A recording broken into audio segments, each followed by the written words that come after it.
Y'all going on Ozark, huh? That's their first month. And Mary is supposed to be here, but that's utilities plan of settlement on what's going on. Interesting. The small independents aren't going to go for Ozark. I think they are. They're going to get offered, isn't it? But some of them are going to lose money. They can bump up their schedules. Huh? Max could and Girdwood will lose. Girdwood bump up his schedules 25%. Yeah. But Girdwood, I looked at it, Girdwood would lose. That's the region, local region. The name of the game is to reduce the rate, not raise it. That's what we're going to do, Fred. This is a true company. This is not a mythical something that you own. Oh, sure. GAB. Telephone. Yeah, that's Jack Harris. He protested every time I said. Well, gentlemen, I think we better get going so Where'd it go? be able to get done this week. Charter Production Committee is Jerry Holmes, and she's done a lot of work in conjunction with the other members that have been able to attend our meetings. And Rick Garnett, our attorney, has been able to come up with some new wording or shorter wording in accordance with the desires of the commission. Of course, everywhere we go in this, we run into something to do with the services or the utility or something. So we figured it was about time we started talking to the utilities, finance people and so forth, to get some idea of what they might like to have, what they might feel is absolutely necessary, what they can get along without in the charter.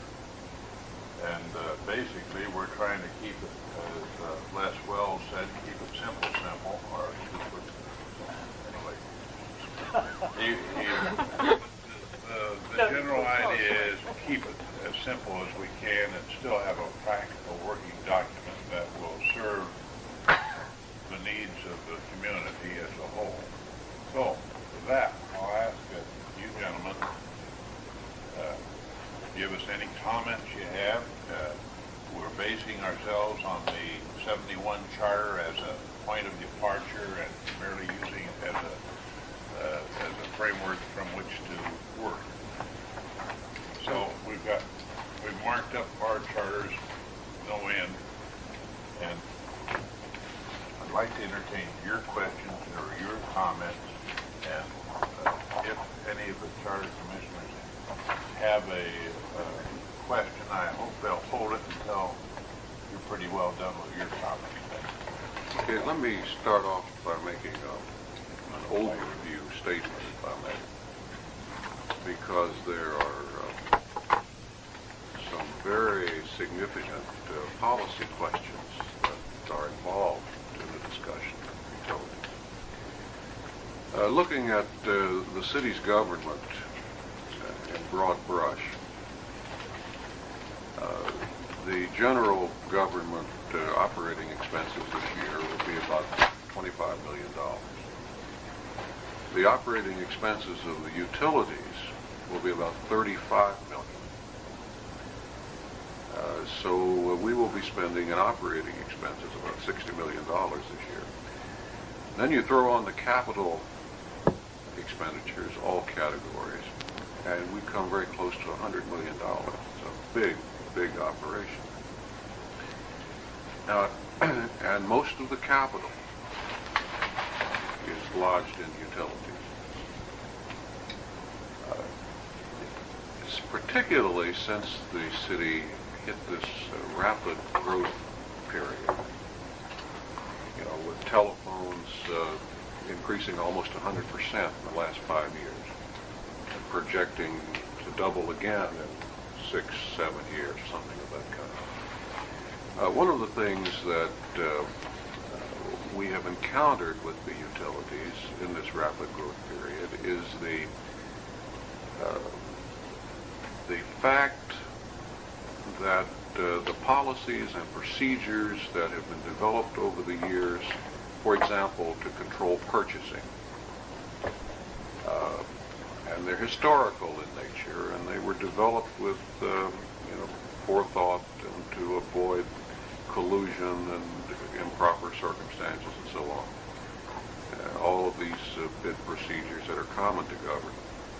When you lay those across utilities, you have extraordinary problems. And we have entered a period now where we're buying sophisticated equipment. We're trying to apply the procedures of the general government to those things, and it doesn't work. The utilities have got to have more flexibility than the constraints that follow traditional general government. We have seen that over and over again, and how tiresome it becomes to have vendors come before the city council preaching the virtues of some sophisticated electronic something or other that nobody knows what they're talking about. It breaks down. It just doesn't make any sense. So that has arisen as a key problem, and I anticipate that unless we alter the traditional way of doing things, the problem will worsen. The other problem I want to mention, it has to do with personnel. We have a structured system so that there is a single executive class. These people have been identified as a result of consultant study, and they're fitted into one of 4 executive ranges. The manager of the telephone company, as case in point, is in the highest of these. He's in the second of these. Is he E1? Sure. Well, anyway, we are searching for a telephone manager, have been for many months. The salary level that we've pegged for this job to keep some kind of a relationship between key people is $36,000. We can't find anybody. When we talk about the manager of a telephone utility of a comparable size, and if we're trying to compete in the industry, we begin at $50,000. And so there's a breakdown in this kind of a situation also. And I'm suggesting these things to indicate that there are indeed very major policy considerations in how the Charter Commission might view these things in the future. So, John, would you and Jack care to? Mr. Chairman, could I interrupt with a question, or it's not that formal? I think it would be appropriate to have a question. Yeah. I think your comments are interesting, Doug. I'm wondering, what have you done in the city regarding this bidding now? Are you controlled by the charter presently, or maybe John on this, as to the procedure that needs to be followed on bidding, and have you worked something out? Is it the kind of a thing that we probably would have to put in the charter? Carlos, under the current charter, I think you're looking at 12.2 right there. It says personal property purchases, and this is normally considered debt, et cetera, have a specific limitation that the council could, by ordinance, exclude from the normal advertised bid concept. Now, when you get into an SP1 switch that costs $6 million or $10 million, then that may well not be within the purview of personal property, although it is personal property versus real property. So, when this charter was written, we weren't talking about sophisticated electronic switching gear. Secondly, we have, as I'm sure you're well aware, the advent for a telephone utility, for example, of the interconnect companies, Shies Company and Juno, etc. But with this, the advent of these non-regulated telephone equipment salespeople, we get into an era where we may be, or the utility, if it's going to be viable, may have to be in competition with those people. So again, we run into the problem of selling utility equipment. It takes 3/5 of the votes of the electorate. So if I want to sell Mr. Reed a PBX system and somebody else in the interconnect business wants to sell it to him, then we're excluded by the charter now. So you have to take that whole concept. Used or usable in the business. Yeah. If it's not used or usable in the business, then you wouldn't require that.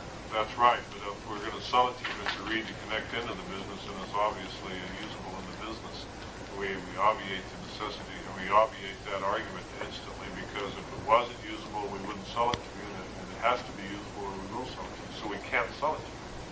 Now, those are the kind of things if you're going to have a viable utility. Now, we have not gone back and rewritten the ordinances in many years concerning the purchasing. We've had some serious discussions with the Telephone Commission, Ray Peterson and those people. City Council's done that, and we're embarking into an era now of trying to find solutions under the charter, but we are limited by the charter. We should not be limited by the charter, which brought up Doug's main point, Arliss, is that this is a very viable business. $100 million is a large business in anybody's books. And if you're going to operate it as a business, then it's got to be without the constraints of the normal general governmental concept of the proprietary business. And so that's the difference. And so if you start limiting contractual power under the charter, and you don't exclude utilities or proprietary functions, then you're back in the same ballpark, and you're going to be, it will be the death of the utility. Is that Okay. ostensibly I think answer? it really sounds like what you're saying is that in the matter of either to exempt them, well, depending on how you write your contractual power provision, it may be that if you're silent in certain areas, that you'll take care of the problem. Yeah. The charter gives you the authority by which you're going to do anything. If you say you may contract, currently, you see that it says you may contract for personal property, you have all these limitations. But, You have an exception provision in which charter are you looking at? she's looking at the city. I'm looking The at city one. Well, the one we're proposing has an exemption provision. Let's take a look at 1101. You want a copy? No, I'm going to get in trouble. Well, 1101 is something, I'll be very candid with you. That was what the results were. I would spend every effort I had to defeat the charter, because it simply puts the utilities at the whimsical desires of some politicians, and that could change from week to week. And you cannot operate a $100 million business without having the ability to have some really hard, fast projections, growth patterns, and ability to plan in the future. For example, here, if you had one of these cases involving T carriers, which say is a $500,000 item that you're going to have to buy, and that $500,000 item has to be compatible between Anchorage Telephone Utility Switch and RCA Switch, and somebody came in and persuaded through political means that their switch was better, albeit you've obviated the arguments from the engineers designing it. And it could be good and less expensive, but to make it function, it would cost you the moon. The total life of the system and getting it in, so you could have the mayor then vetoing the actions of the assembly or council, whatever you can call it, which would then, what would you do? You wouldn't buy the T carrier. You wouldn't connect the two systems. So you just simply, when that kind of business cannot occur. And so what you need to do, and we're going to make a proposal to you in this regard, is number one, I think the city's got to face the issue, do they want to keep the utilities or sell them? They've got to face that issue fairly quickly, even before this election. Really? Secondly, if you do, you know, the rates are going right now, I think, or at least ATU, I think they're going to have to face that issue. I would think Mr. Spencer's timetable is his own. Yeah, well, I think it's, you know, when they start talking about the bills that are in, that's an issue that's come up, and the question has been batted around, to put it that way. If you do keep them, then, as I talked to Mr. Garnett and Sherry Holmes the other day, how are those assets going to be handled? Who's going to own those assets? Each of the utilities. The city of Anchorage, the people in the city own those assets. Now, how are those going to be distributed? The liabilities are revenue bonds, so you don't really worry about those. They are profit-making entities. Who gets the profit from them? Those are the concerns. Juneau did this. They did it on a basis. They spread assets and liabilities around. Just doesn't make too much difference, but the profit went back to city of Juneau. There's a concept, I think that's when George Sullivan testified the other day, a couple weeks ago. Subsequently, I've talked to Garnett and Sherry, and I talked to George, and we proposed maybe if it is going to be kept, if it is going to be a viable entity, then conceivably those people who are not owners of that utility could buy out an interest in it by putting it into some profits or whatever it is, go back to the people in the city until their interest or their equity is bought out of that utility. That's somewhat similar to what Juneau has done, even I think more than it's simply forever and ever and ever putting the money and the profits back into the city, what we call a city service agreement. That's from the telephone utility standpoint. Now, that's as long as, and if it's owned, then later on, if it's owned by everyone, there's really no necessity in making a profit other than through the separations concept with RCA, and we'll be entitled to recoup some of our money back.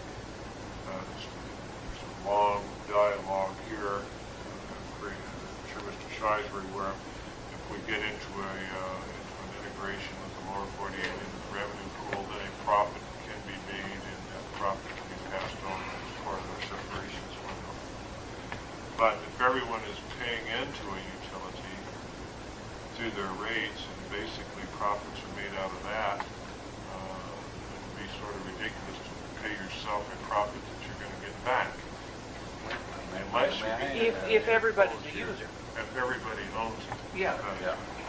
But the ratepayers and everybody that owns it are different people. That's correct. And that's why I say in the future, if we go to a concept where everyone who uses it in the total governmental area, the only exclusion you would have would be Girdwood, when Mr. Shaw's telephone utility exists. Thank you again. But Why not have Girdwood buy out the city of Anchorage utility? I think that would be the answer. we've got $100 million. No problem. No problem. Good letters of credit. Well, Mr. Chairman, just before you go nipping on, John, because you've been through all this and we haven't. Just down the road, that may not necessarily be true, that you may have industrial major users outside whereby you do wish to make. That could be a source of profit, I would think.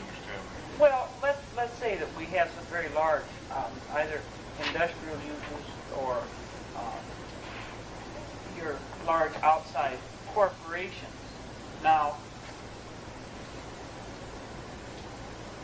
don't you look upon your utilities really as a profit-making device? And I'm not so sure that you would not still find it that you would want to see a profit-making operation. That, as I say, can be looked at further down the line when you decide who's going to own the utility. But you basically take the approach that since the city residents developed this system and so on, that they should gain through through unification? Well, Or are you talking more in terms of almost in lieu of what those dollars going to general fund? Are you looking at in terms of that as a buffer against? well, I think I understand what you're talking about. There's two ways to handle it. Number one, I'm firmly committed that the telephone utility is an asset which belongs to the people of the city of Anchorage. Whatever value that asset is, it belongs to them. Right now, it's unequivocal. So that's now, in a merger of governments, what do you want to do with that asset? You want those people still living in that Anchorage area, whatever you call it, the service district, or whatever you call it, still own and operate that utility and be gaining profit from other people in the same government now using it. That's pretty hard to sell, although that's ostensibly what they're doing in Juneau. To make it more saleable, then we just simply say, let the people that use it outside of this area that owns it now buy it, buy their interest into it, so everyone owns it equally. And you can buy that through, instead of all of the profits coming into that asset going in an area-wide back to the general government, is to have an offset to the people that own the utility until such time as it's paid for and the profits. So that the profits, more profits go back into the service area idea, which was the city of Anchorage, and the profits from the area outside would be offset to buy the They interest. their profits from the outside, if you will, back to the city. So that there wouldn't be any mill rate or anything outside the city used to actually No. buy into. They'd be buying it through their rates. Your concept then would be a limited number of years of purchase price fixed and a limited number of years which had to be paid out through profits to profits and reduce the tax burden in that service area. And at the end of that period, the area as a whole would own the city. And the area as a whole would own it, Mr. Reed, and then it would be, it would be dependent upon the management of that utility as to how, if they wanted to make a profit then and plow back in, and all this is very correct about the major users paying a tremendous amount of the telephone bills. We also have separation concepts that play into this role, but it's something that doesn't have to be answered now and certainly would not be in the charter. That I would conceive being in the charter, because that's projecting in the future something that may or may not occur. Because this would have an impact on obviously rates that are set.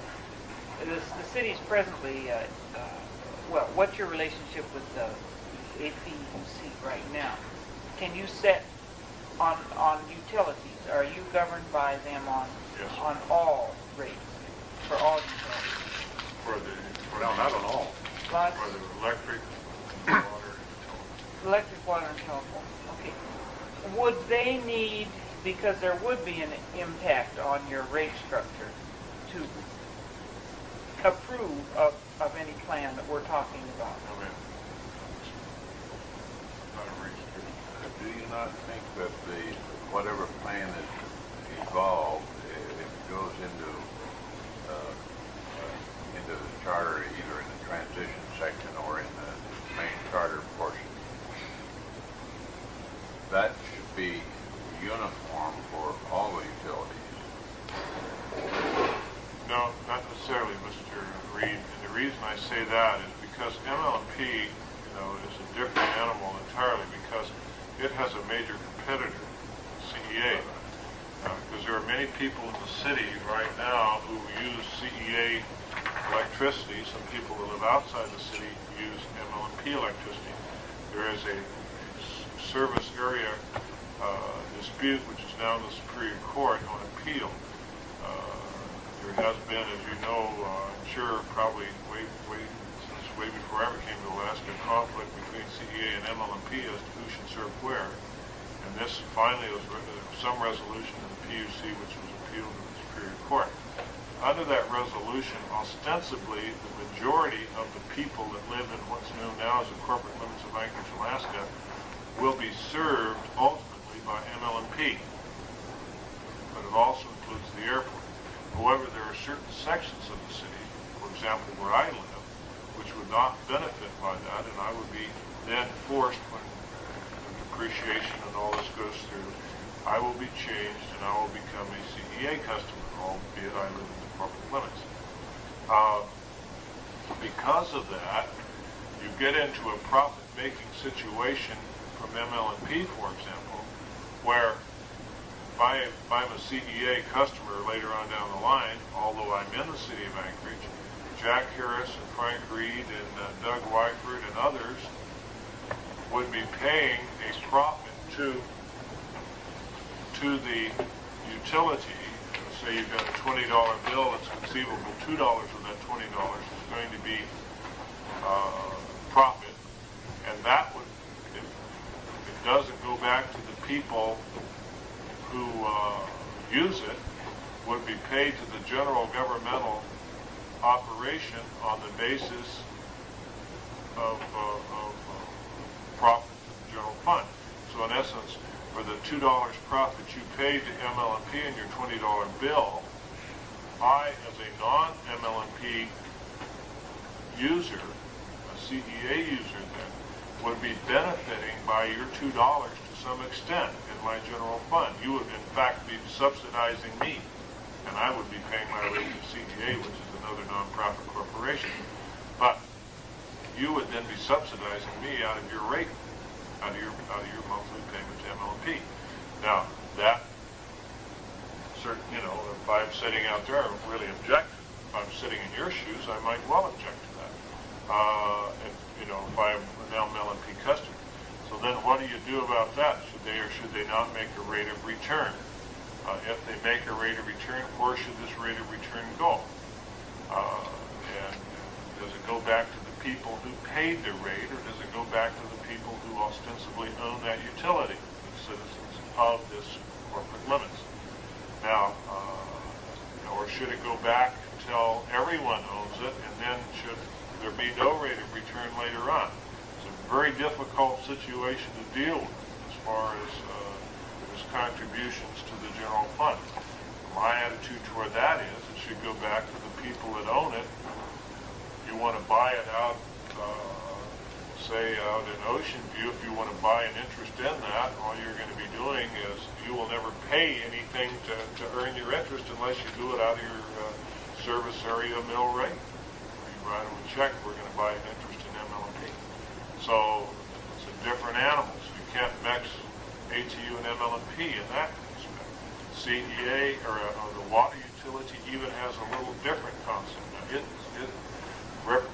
supplies not only the majority of the city limits of Anchorage, I think almost all of the city limits of Anchorage, but it supplies a great percentage of the area outside the city of Anchorage, very oversized pipes and everything else. Now, it has been subsidized immensely by the general governmental fund. So what do you do there? Then you run into a different situation than MLMP has and a different situation than the telephone utility has. Who should own that? Or should that be tied together with the borough sewer as a water sewer utility concept, run out of the general governmental operation in a ratepayer concept, which may be the solution to the water and the sewer case. So you have three different birds, and then you have the port, which is another one. And I think ostensibly the port benefits everyone. The citizens have been plunking in $500,000 a year, at least they will in this year's budget, of general obligation funds, or general funds to pay off GO bond debt service. How much is the port? What's it making now, basically? It's trending about paying its service carrying charges. No, it's not. It's paying off its revenue bonds under the trust agreement, and it's being funded to the tune of about $500,000 by the general fund budget to For debt reduction though? debt reduction. That's been going on some years. Yeah. In fact, that covers the original and subsequent GO bonds. That covers original and subsequent GO bonds, and of course we then have the revenue bonds that are set up under that Seattle First National Trust, which must survive any kind of government change. Just for information, from the standpoint of the city as owner of the port, has it been making a profit? Is it handled as a proprietary function, is what I'm really saying. Sir, it's handled as a proprietary function, and I don't think you can say it makes a profit, Mr. Reed, because the general government is still plunking $500,000 a year into it. It's making a profit, it would be paying to the general fund, but it's certainly not doing that. So it will be many, many, many, many years down the road before it would ever pay its own way. Yeah, but you're presently buying an asset. Sure. Paying for an asset just a little faster than it's returning its money. The asset, when you get done paying, still exists, right? Well, right now, from an operational revenue point of view, it's in the red, of course. But it is building an asset. And it's building an asset that's owned by the people who are paying for it. However, if you look at the port is a regional concept. It's everyone in this borough, everyone in the Palmer area, up to Fairbanks, benefits by that port. And so, then comes the question as to the port. So what do you do with that? Does everyone own a hunk of it because it benefits everyone? And if they do own a hunk of it, how are you going to buy that asset out? It's obvious if you're running it as a proprietary function, you must have a poor manager, he's not charging enough. But maybe we're just expanding it very, very rapidly to take care of the needs. 15% rate increase pending. I figured there'd be an answer to that one somewhere. How much help would that give you, Jack? Well, quite a bit. Of course, it's subject to Federal Maritime Commission. It's been Up here.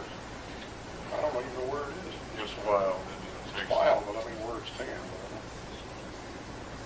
So anyhow, you have that concept too, and that is different than the water utility, the telephone utility, or MLMP. So you can't just lump them all together and say, fine, this is how you should probably treat the utilities, unless you come down to a possibility of saying, and I advocate, and I think Mr. Wyford did by his comments, and I know that Jack does, because he's pounded it on my head till I believe it, that those utilities, especially MLMP and the telephone utility, ought to be operated as autonomously as possible.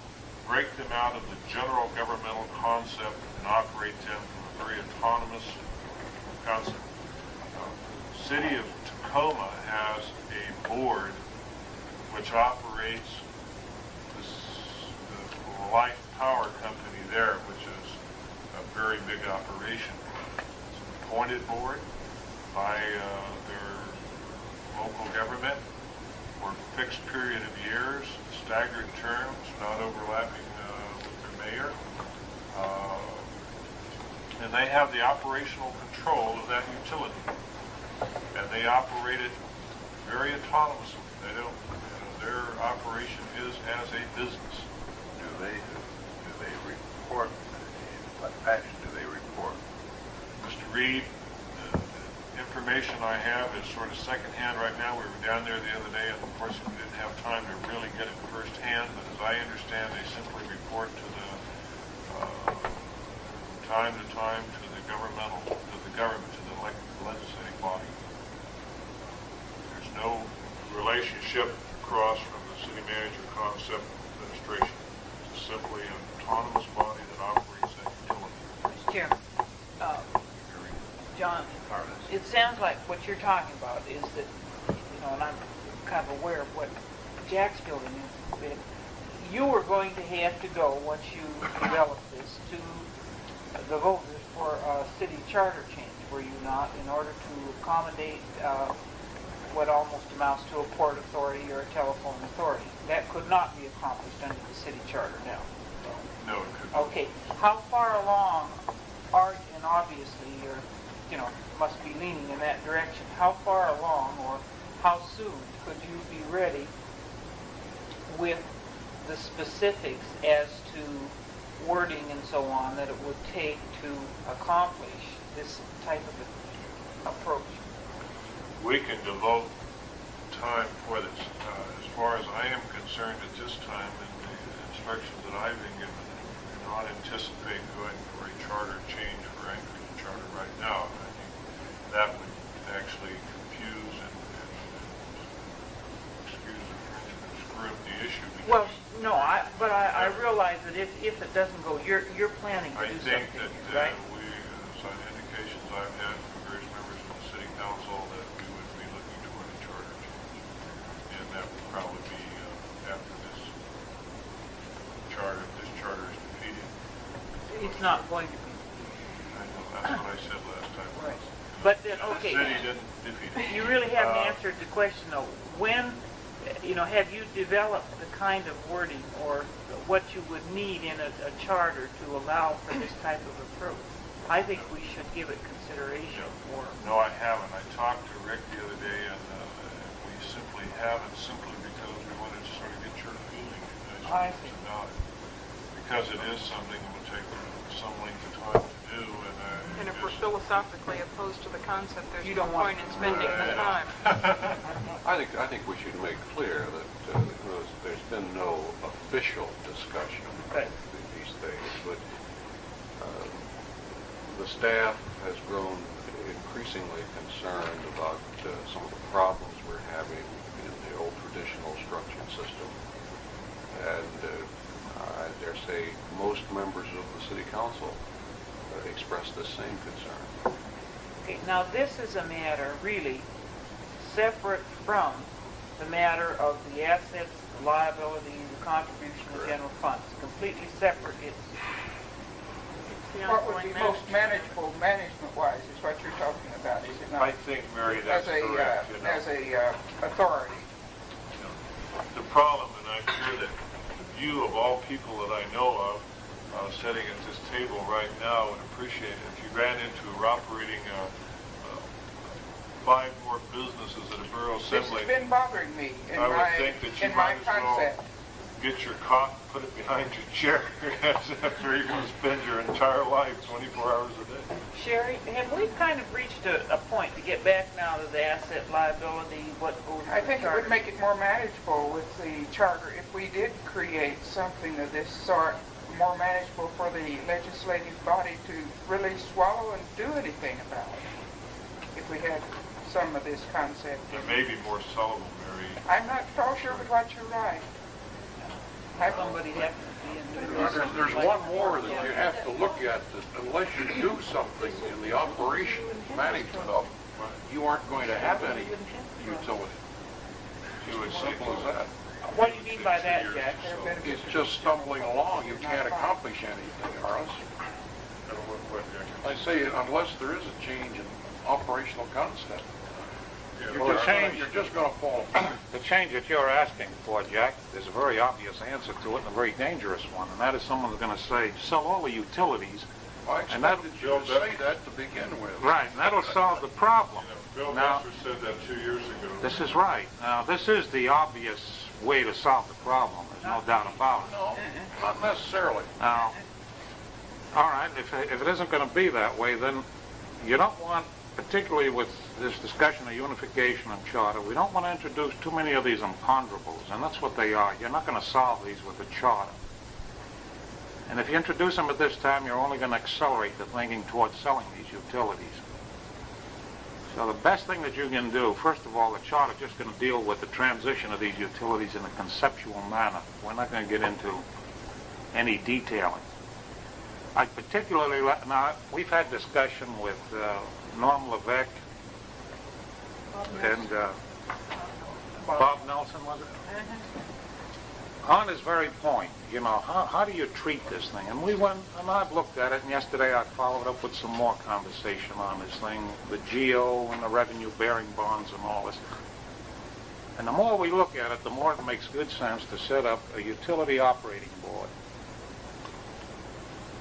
to handle this whole proposition.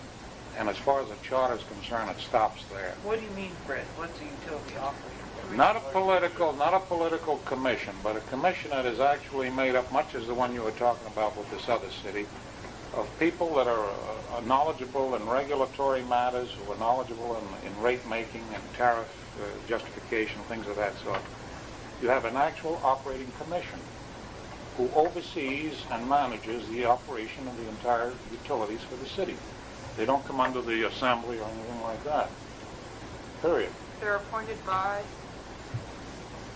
Well, it depends on the form of government, Yeah. which we haven't arrived at yet. Either the mayor or the council. Either the mayor would appoint it or the council, but the qualifications would be spelled out for the members of the commission.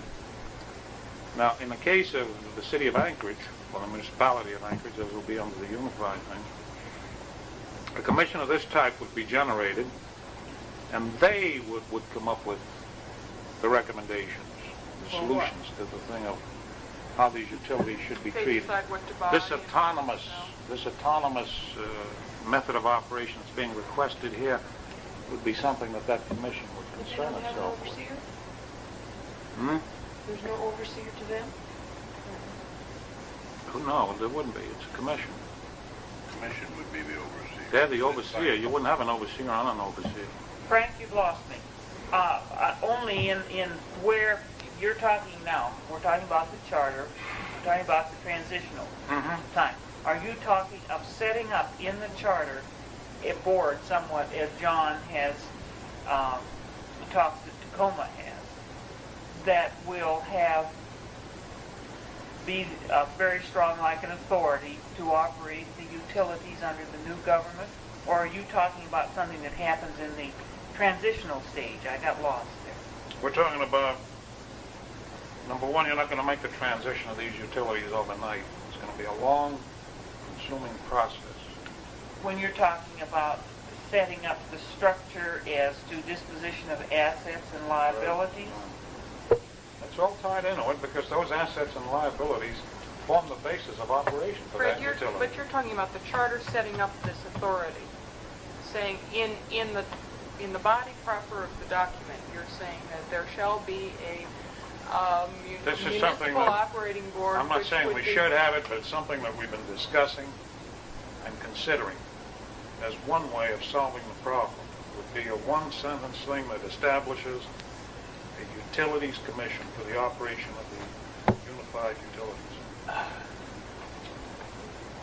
I'd like This, gonna be going quite a back sentence. a long time, if I may. That said, it should stop there. You don't want to We had a commission here that ran the MLP at one time.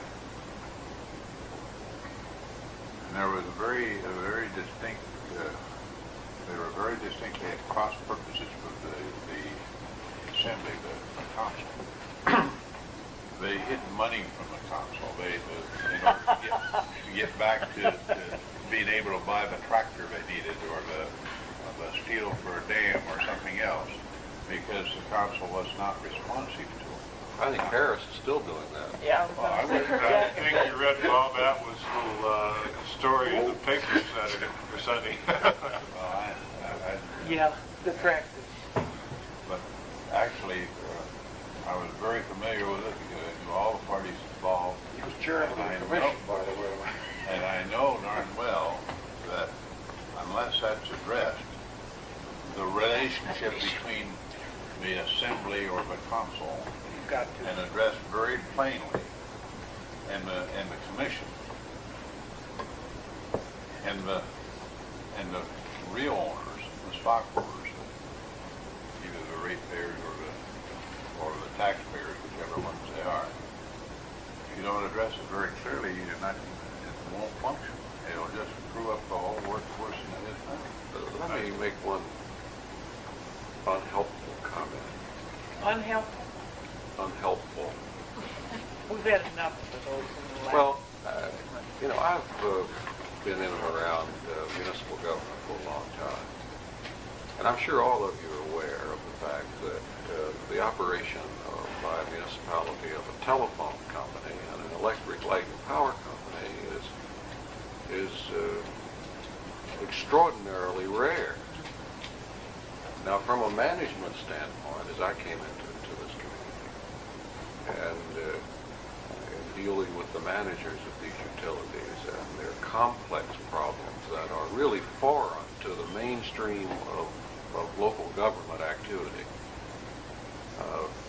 I found it, and still found it, from a management standpoint, overly burdensome. And it requires me to deal with things that I shouldn't have to deal with. And so in this sense, I would, however it's done, I would like the tone of the conversation up to this point. Now, we're only talking here so far about telephone and electric light and power. The others are different. When you get to water and sewer, you're talking about a general government thing, which has to do with how development takes place and is regulated and controlled and all this sort of thing. It's a part of the planning function, a crucial part. Electric light and power, telephone are not. Refuse. Well, what would be wrong? What would be wrong in selling the two utilities? I'll buy it. Fred and I'll buy it.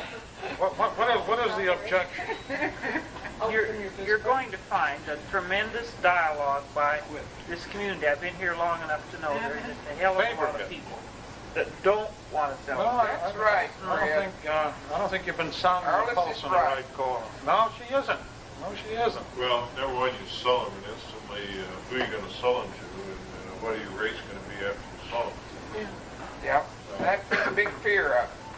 Well, that's only part of it, because you're not going to get out from under what's here now in the way of secondary costs to the government, whatever you call it.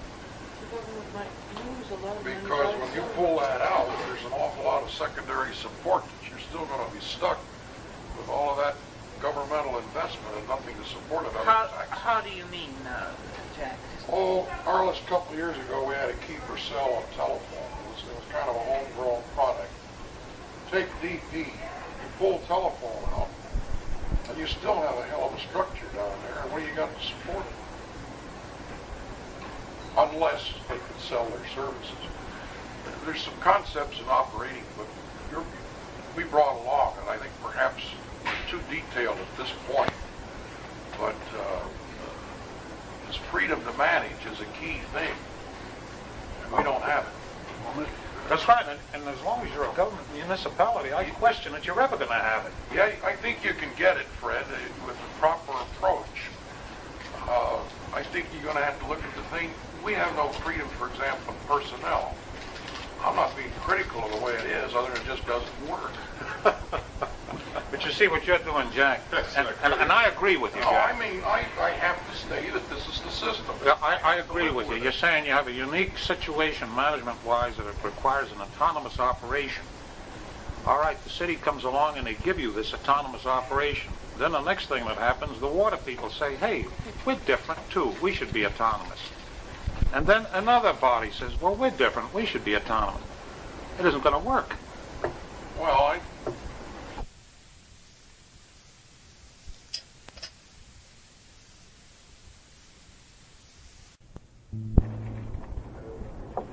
They operate with they have a commission. I can tell you how the city of Edmonton works, and so can you, Fred. Yeah. We have a high commissioner, then I have a Yeah. commissioner for certain functions. But the thing that you... the commission? Beg pardon? Who controls the commission? The high commissioner. There is a high commissioner, and he is responsible to the mayor and council, or whatever they call it. Yeah, it's Would what have to tie in, and I'm sure we would have to definitely tie in. Sure. Just the school districts, you just don't create. The thing is that you're in a very complicated thing to try to get the electorate to understand. They're all afraid of utilities. The minute you get in any kind of a discussion like we have just entered here with anyone in the electorate, the thought is, uh-oh, here we go again. I'm going to get stuck. Well, one thing you can accomplish for us, regardless of how you do it, is see if you can go along and get rid of voter ratification of revenue bonds. Oh, yeah. That doesn't I don't think there's any argument. I think that That was a doesn't mistake in the first charter. Mr. Chairman? Yeah. I wonder if we could pull this back, like Fred says, it's very complicated. You don't like, John, what's in, this.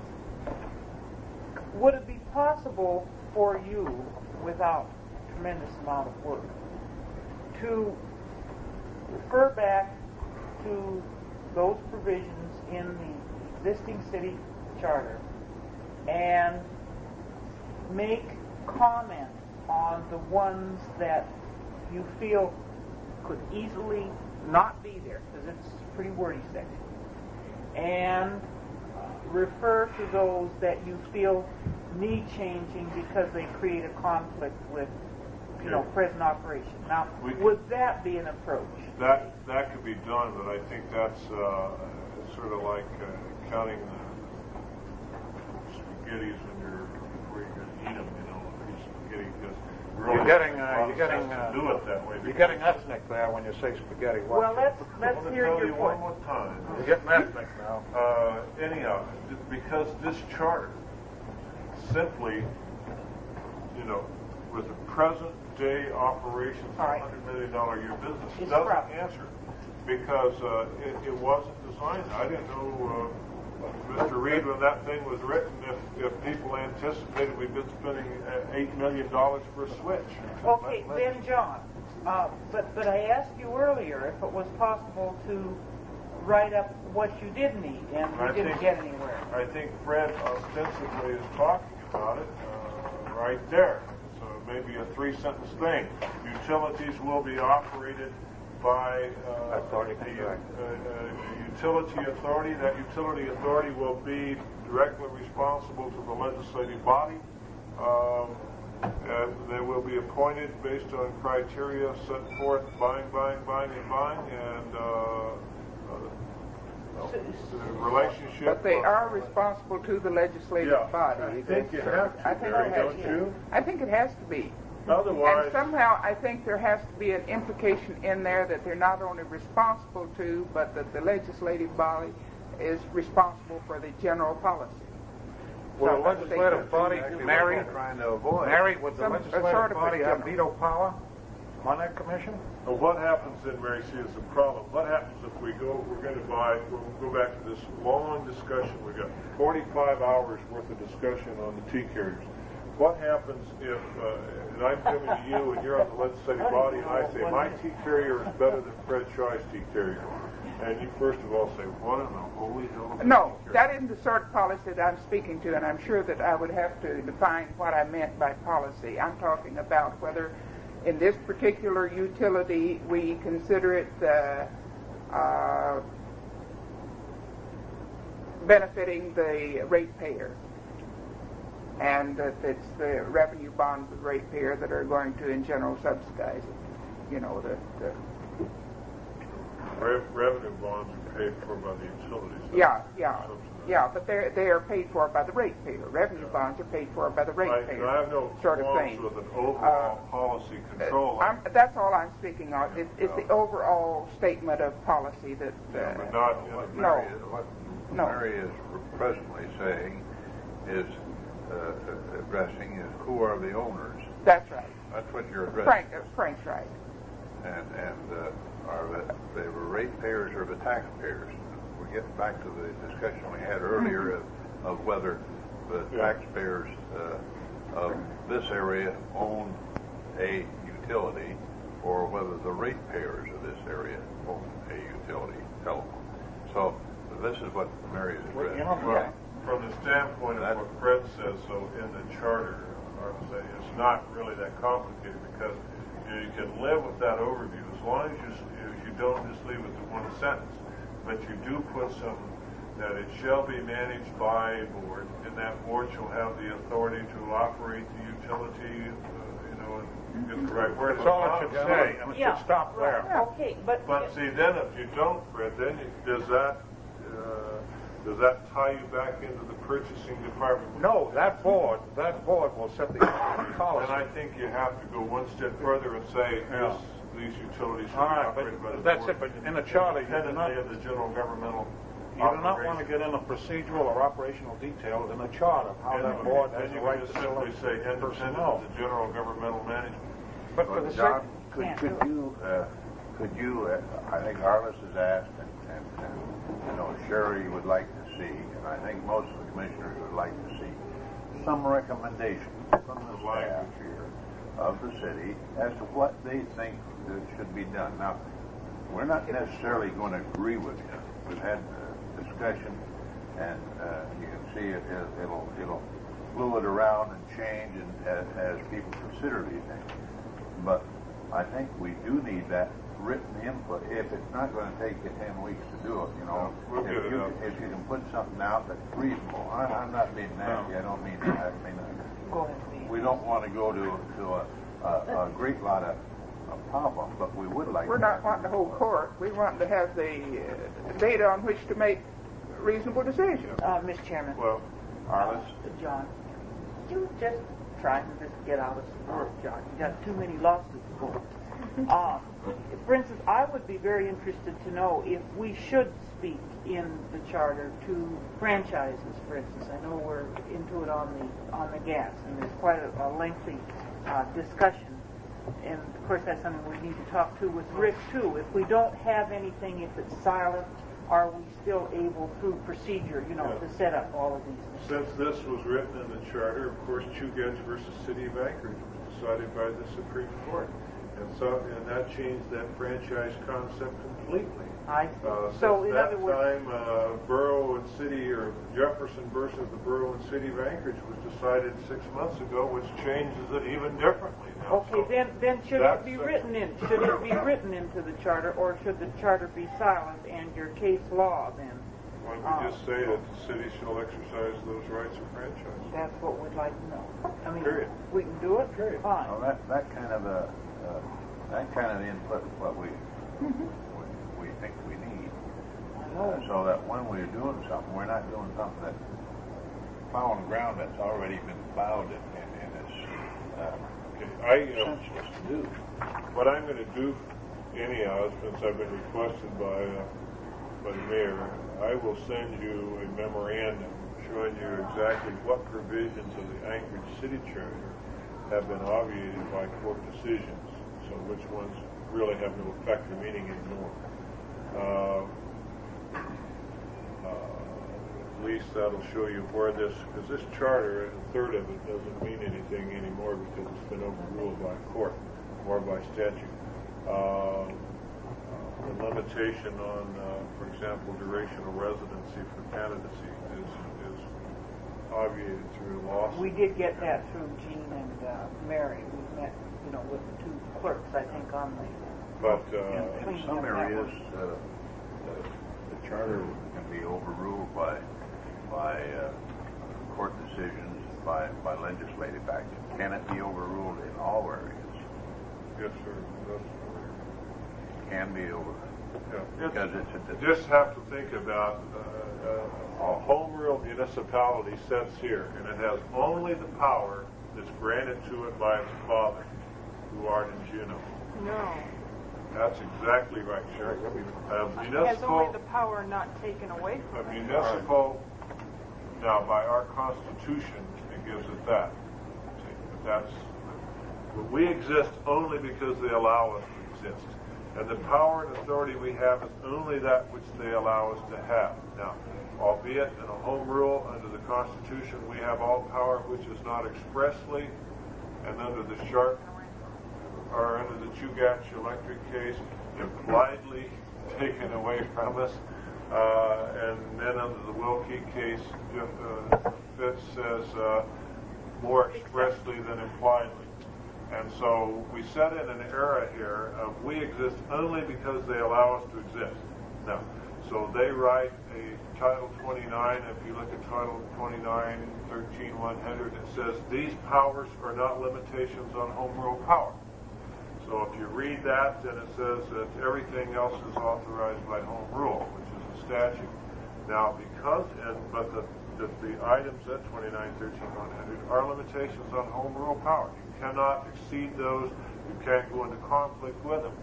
However, Fitz said in the Wilkie case that you have to be expressly overruled. not impliedly overruled as was anticipated in the Chuget case. So the transition back to a more powerful home rule government is available now. I would recommend, if you have some few minutes of reading, Lee Sharp wrote an article a year ago on the emerging power of home rule in Alaska. And that decision in the UCLA Alaska Law Review gave the basis for Pitz's decision in this case. I'll get it reprinted for you if you'd like it, but it will give you an idea of what power where we set as far as home rule power is concerned today. But notwithstanding is that the article that our attorney? Well, Rick gave us more or less an evolutionary set of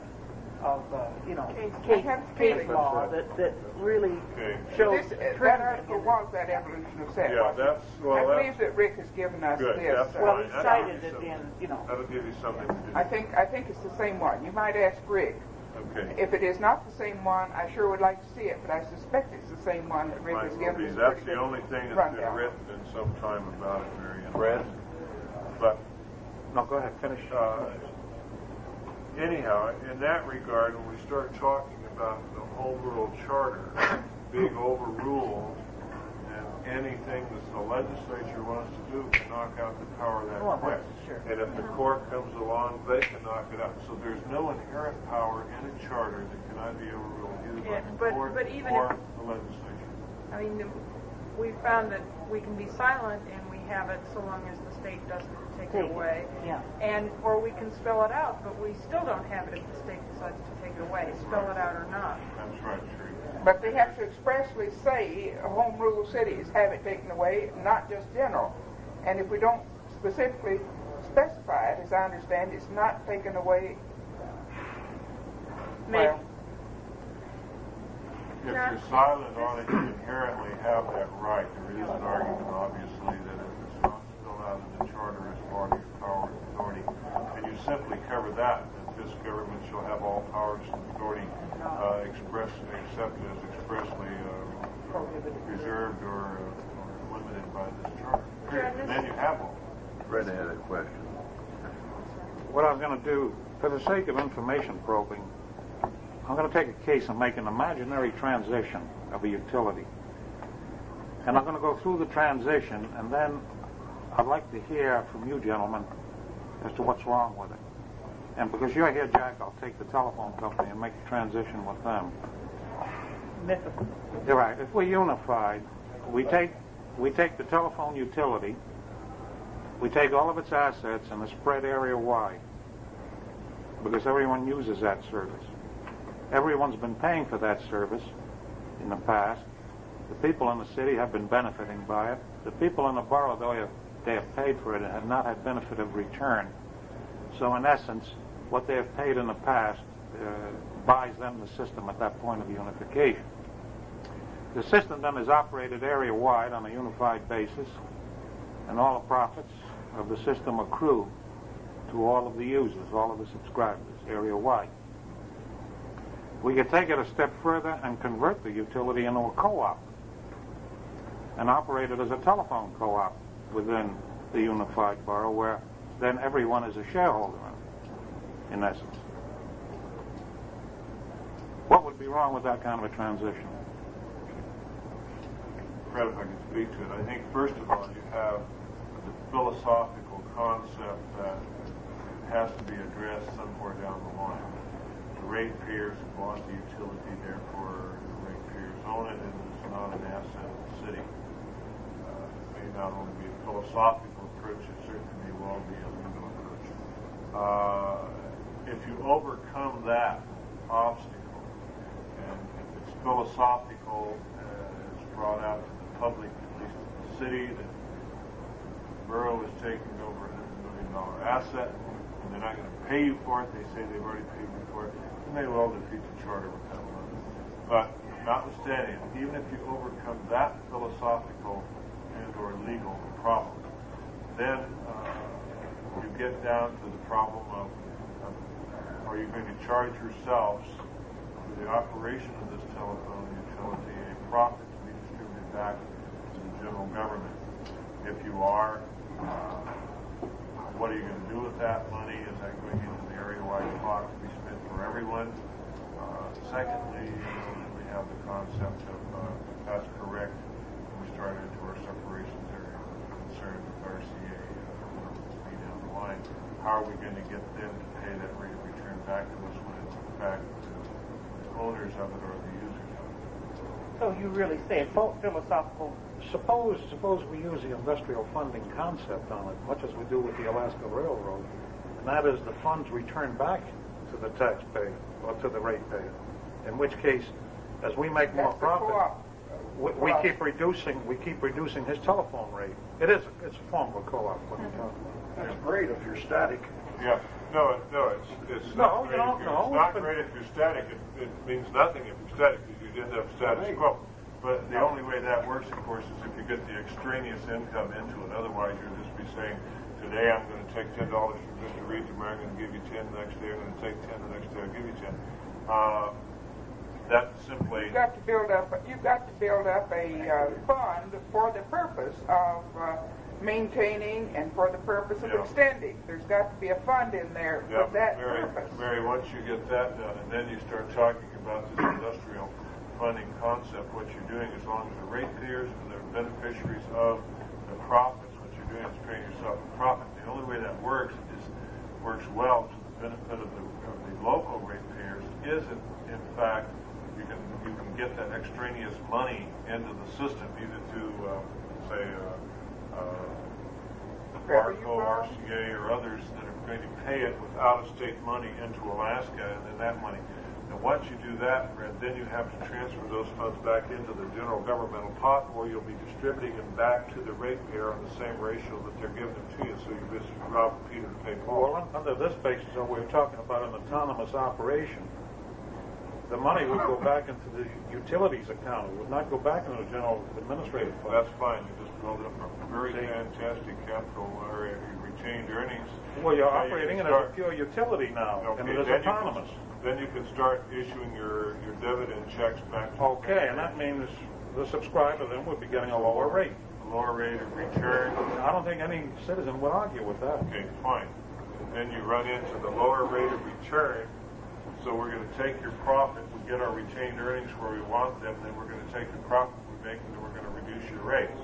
We make less profit, so we can't reduce your rates, and then we'll level off. You'll end up in a level position now. Which means you don't make any profits, so then you just simply cut your profit out, and that's a level that you will see. Well, go ahead. Yeah, no, mine was, if you're not through with that. Go ahead, no. Okay, I wonder, whoever's appropriate on that, if it might assist the commission to have a simple statement of such a thing is possible for each of the utilities, the water, the telephone, MLC, a statement of the capital assets, the liabilities, and a breakdown as to whether we're talking geo or revenue, an area of service map, and then a statement as to, say, contribution to the general fund, or in the case, operating costs to the general fund. Could you see that as being, to me, that would be very helpful. Where would you put this?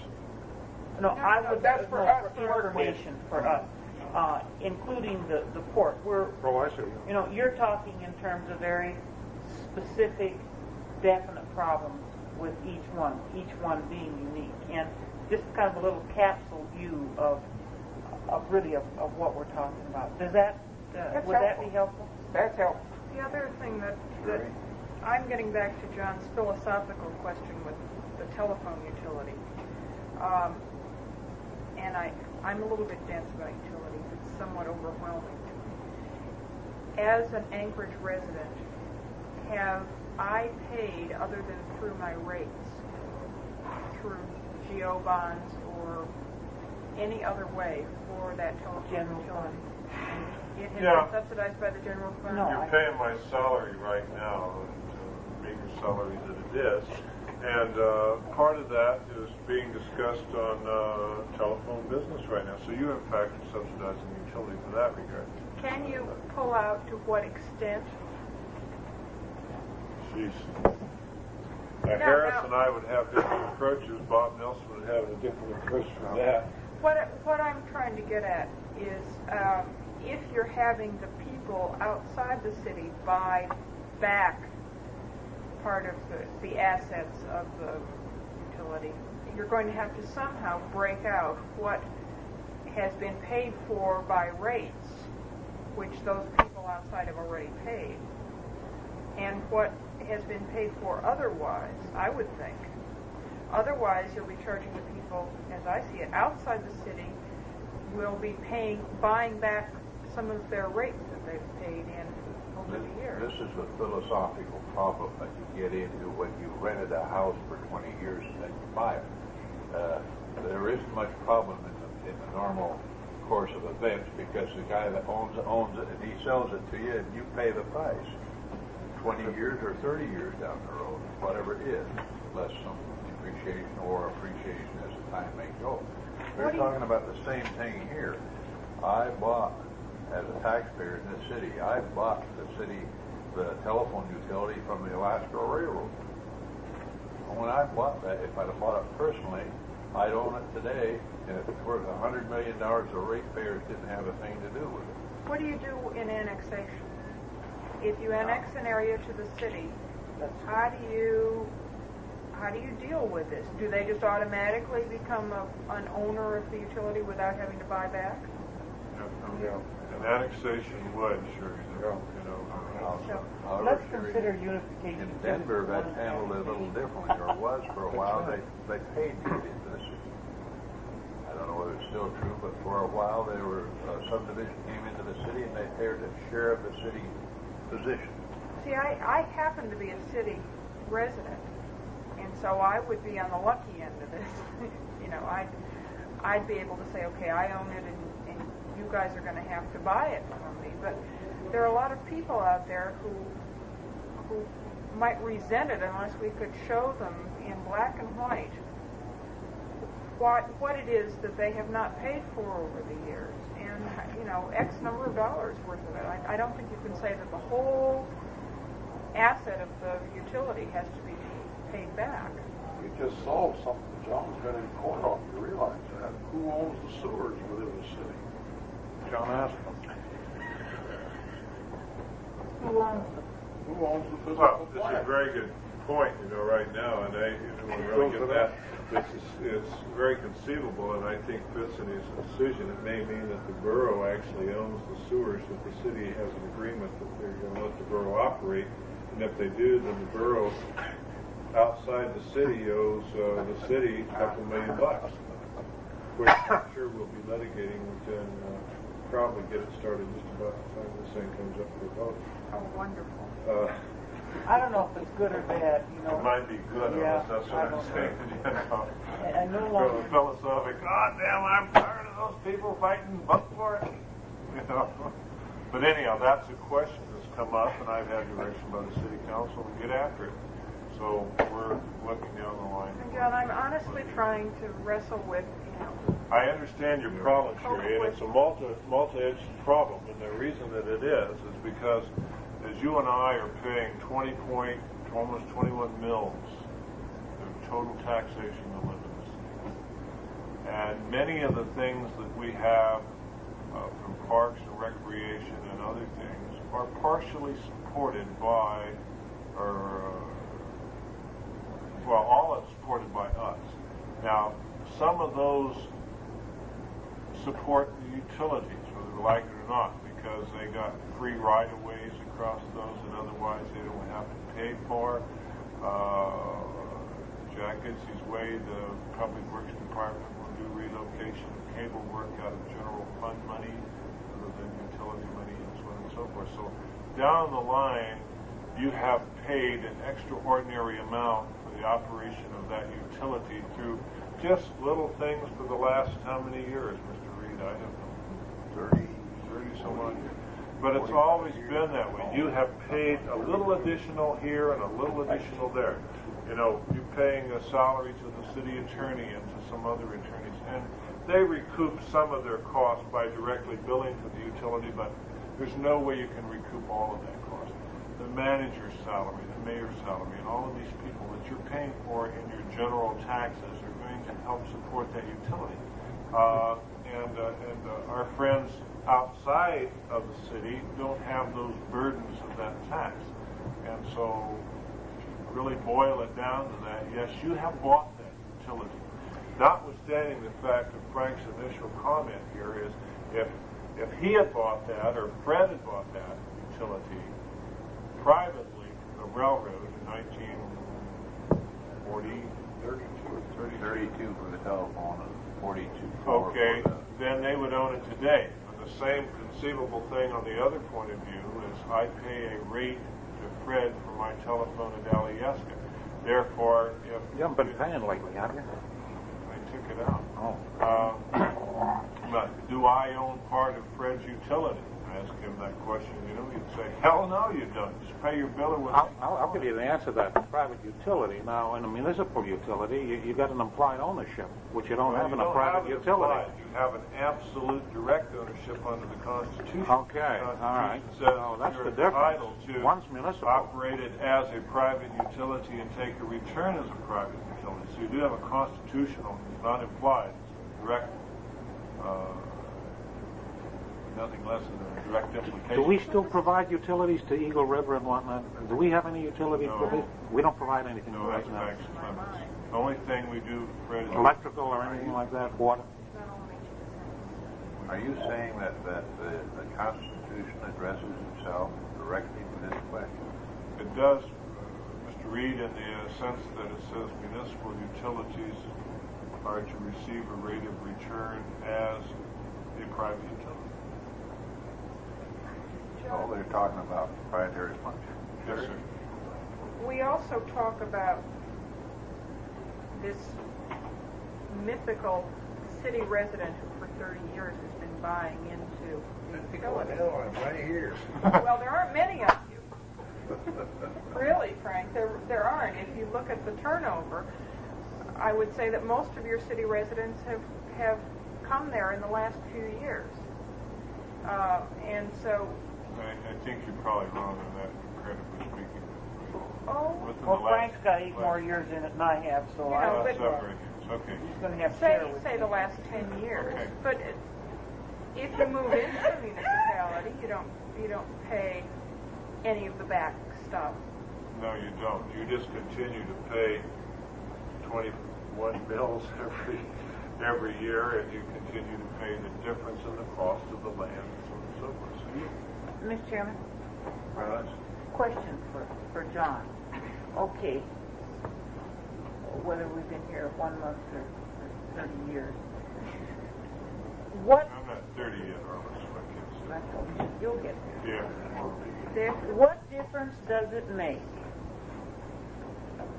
to the city taxpayer once this whole thing is unified and so on? Why are you protecting me, John? Well, What is it going to mean look to me? what it does to Juneau. No, well, look what it's going to do to me. Okay, What's it you going to can do to see me? what it does to Juneau, Arliss, is the fact that we're going to allow you to recoup some of the assets, the cost of that asset, back as a benefit against your general mill rate, your city boundary, or your corporate boundary, or your service area boundary. So it's going to mean additional dollars to you. It's going to mean some benefit to you monetarily. Okay. So instead of, if you paying the 21 mills for the last years, you know, and the guy across the street will be paying 15 mills, you know, maybe you're going to pay 15 and he'll pay 15. Okay. Is Maybe the 30. rate for the man that is, quote, outside, going to lower once we go into an area-wide? Will our... Okay, that is being discussed right now, Arliss, and I can't really tell you how the rates are going to be established. It is conceivable that I may have a higher rate than Jack and still be in the city limits. Now, this is coming under review when you're right We now. have the a whole revenue rate requirement study discussion. We got one on all three, water, electric, and telephone. Okay, so you're really not able to say at this time, or possibly by charter time, as to the real impact on the general fund, say going to one government, as far as return to the general fund profit, or what this, we would have to, if we follow your other point here, to assign a dollar value to the worth of that utility, then we could determine what We can tell you ostensibly. the return would be to the city. We can tell you ostensibly what the return to the general fund of the city of Anchorage is going to be for, say, 1975 in millions of dollars on what the utility is going to earn for them. Well, you mean you're going to know what those rates will be? We may well not know, depending on when this charter comes up for election. Well, let's say all of them. Well, of course, all three of them have to go to the PUC, so we really can't be any absolute. No, We're scattered over the next 4 We months. can tell you ostensibly what we're going to ask for as far as rates are concerned. All right, now, And where those rate boundaries are going to be. one of your concerns, too, if the city should sell one of the two utilities, is your concern in having those people buy the system part of it as to what would happen if the sale did take place, John? But what happens if the sale took place? What would happen to those assets? Mm-hmm. Well, obviously, very concerned. As to who would benefit from that? Yeah. The telephone utility sold today, proceeds from that sale would be payable to the citizens of the city of Anchorage. It would go to the Anchorage General Fund. It could be used for reduction of outstanding indebtedness for other functions, Yes, sir. But you want to protect or that. returned as a cash check to taxpayers. We wouldn't return it as a cash check to taxpayer, I'm sure, Mr. Reed, but I'm sure that we would probably just geo bonds and be sold off, and maybe say you don't have to pay taxes for the next 2 years. But just to follow on that, and that's the last one, you want to protect that right to a proportionate share of those taxes really forever. Then. Right on. Well, you at least layer out. Carlos, for the last 4 years, have I ever let you down in that position? You have a different case, though, John, in the case of water, Yeah. because you still have GOs. Well- And of course, the port. Yeah, I wouldn't ever think of selling water. Somebody might. Well, I mean, the concept has to be looked at. Yeah, that's There's a different one. Jack, are you under full regulation now by the PUC? I thought municipalities had a little leeway. We do if we want to. We could say tomorrow, we're not under regulation. That's what I thought you could do. Then, we could fight that issue out in court, and I would assume that within, how long is the legislature going to be in session, another 30 days or so, by the termination of that legislature, all utilities will be regulated. Fairbanks MUS is not regulated.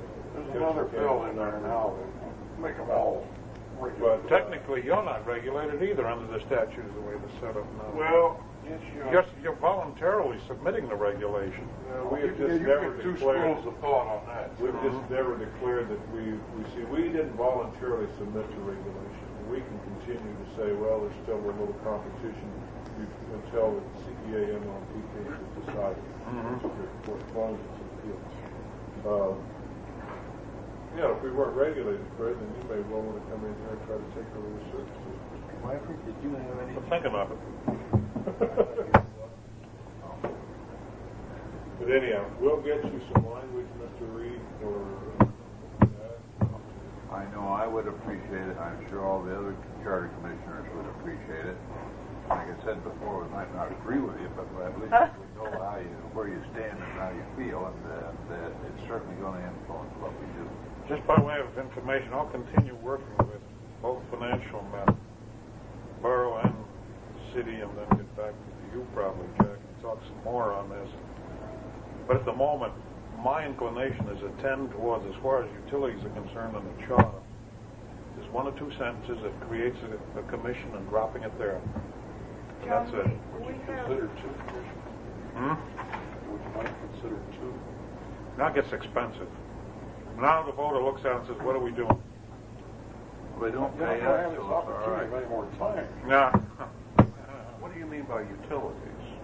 That's why I asked about for the transition, for the sake of the transition, to set up a commission who, from a transitionary viewpoint, would look at all these utilities and come back to the governing body with its recommendations 6 months, a year later, or something like that, on how to affect the whole thing. I see. Strictly as a transition. Yeah, that's, Right. which is different than. which is different. Not an operating Manage commission. it. No, I'm talking the charter. You were talking about. Yeah. I'm talking. Questions we're talking about. Yeah, because to try I and like get into this kind of a subject with a charter, you can't do it. We don't have the It expertise. might, what he's suggesting might postpone a fight. Right. Well, no, more importantly, though, you get some people that would be forced to take very Careful As long as you got some examination. pre-qualifications on there, I think it'll be fine. And the voter would also see it that you got a group of experts on a commission who are going to make this determination. They're not going to be railroaded into something. I like that. And it's going to come before a legislative body, and the public at that time will have an opportunity to reject It's it. a big, complex subject. Yeah. Yes, it is. I think this is the only way around it. That one isn't. Otherwise, we're going to walk right into a Pandora's Hornet's box nest. with it. Have you talked about the length of transition? In The guess is a year from the financial people, talking with them. There are transitions and there are transitions. I mean, at what point do the old government cease to exist and the new one come See, into the way we're, That's one transition. yeah, the way we're tending now is the city is on a calendar year. You cut off December 31st. The borough will have at that point 6 months behind them of actual history, and will have 6 months projected out to June. So we look at January 1st as the ideal time to say this is when the unified activity starts. See? And everything grows into that budget. Your budgeting will be all complete by then. The borough will have their 6-month projection. As far as utilities are concerned, you put those to one side, and this commission takes care of that. And then your services will transfer to those that are getting it now, continue paying for it. Those that want new services, well, that's something else. Let me ask you this, Fred, from the transitional point of utilities, they don't stop functioning, right? Everything stays status quo. But then you'll have to have the operational management of those utilities during the transitional period, or even if this commission, transition commission says, you know, we're going to do this, or recommend those things to be done, they still operate during that period of time. What do you envision as how they're going to operate? Status quo? Status quo. Whatever that is. And over the period of a year that this commission's in being, there'd be a general phasing of these utilities into the unified. Status quo from the standpoint of what, under the city charter, for example. The way it's operating currently. Well, I think that you have to continue your It's whole impossible. body of It's law impossible to do and anything else. ordinances to It's X period impossible. of time. My concern is this, I'm going to quit. I don't know. No, anyhow, the transitional period does give me some concern. Well, it should. I mean, Well, you're going to have it. Well, I know, Fred, it's an absolute necessity. Yeah. Hell, Well, what's your you- concern with the transitional period? Oh, it's personal. Oh. You know what I think we have to do somewhere along the line is realize that 5 years we're down the road, and boy, these there's going to be spigots some can- agony in can, between kill here it. and there. Oh, I know, it's, Right. Personal I think agony that and this, collective transition agony. thing being What we're looking to is a discussion of the utilities thing by the commission on the 17th, a week from tomorrow. Could we, as a subcommittee, have something back from you around Tuesday of next week so that we can prepare ourselves to submit it to the commission? We are working very rapidly. Call Kit Crippen and tell her that I can't do her transition. Okay. Her historic district, that can wait. You can't do what? I'll call her. Yeah, well, don't call her that. We don't have that much time. We're looking to 3 weeks more only of the first draft work, and then we'll have the whole document put together, and it's going to take several discussion times, I'm sure, by the commission before we adopt something pertaining to the utilities, and we're going to have our hands somewhat tied if we don't have your input in the beginning. Okay, we'll get you something. If we could have it by Tuesday, We realize how possible. and what, It takes a little bit longer to do the We'll appreciate it when you hand it to us on Monday. John, how about Friday's you? my birthday. Are there other yeah, questions? they are going to be 30, huh? While we're together, Mary, do you have any questions? Not at these gentlemen. I have a little let's go information around to and pass. see. I have a little information to pass out. Lisa, do you have any questions of Mr. Wyford or Mr. Harris or Mr. Spencer? No, Arliss, any further? no, except that I hope that prematurely the council does not find it necessary to make an adamant stand on this until we can really perhaps get some public All due input. fairness to the city council, we asked for guidance and they said, go do whatever you want. Yeah, but it's a really nitty one, but it could also be the fate of the charter. That's the And fait accompli on this thing. If you end up, and somebody says, oh, you're going to steal our $100 million. or conversely, you're going to give us the shaft, buddy. You know? You're going to make us buy it, or you're not going to pay us. Arliss? Sure. Thank you. I have the feeling that this group is working very well as a team. We're trying. We're trying. We aren't here primarily to fight. We're here to try to find medium ground. And we really have appreciated the help that we've gotten from the people in all the the way two forward. governments. It's been most helpful, and without Once you it, we'd guys- be absolutely You lost. realize that we've already merged the governments. If you've been over to the courthouse lately, look at my sign that says City and Borough of Anchorage. Yeah. Y'all going on Ozark, huh? That's their first month. What's that? Mary is supposed to be here, but the utilities plan of settlement on showing up. Interesting. Interstate. The small independents aren't going to go for Ozark. I think they are. They're going to get offered, isn't it? But some of them are going to lose money. That's bump up our schedules. Huh? Fred, Max could and Girdwood will lose. bump up your schedules 25%. Yeah. But Girdwood, I looked at it, Girdwood would lose. That's the range, the local range. The name of the game is to reduce the rate, not raise it. That's what we're going to do, Fred. This is a true company. This is not a mythical company. 71 This happened charter, that you own. Oh, GAB. Telephone. yeah, that's Johnny Harris. He protested every time I said. Well, gentlemen, I think we better get going so All right, here we go. be able to get done this week. Charter Production Committee is Sherry Holmes, and she's done a lot of work in conjunction with the other members that have been able to attend our meetings. And Rick Garnett, our attorney, has been able to come up with some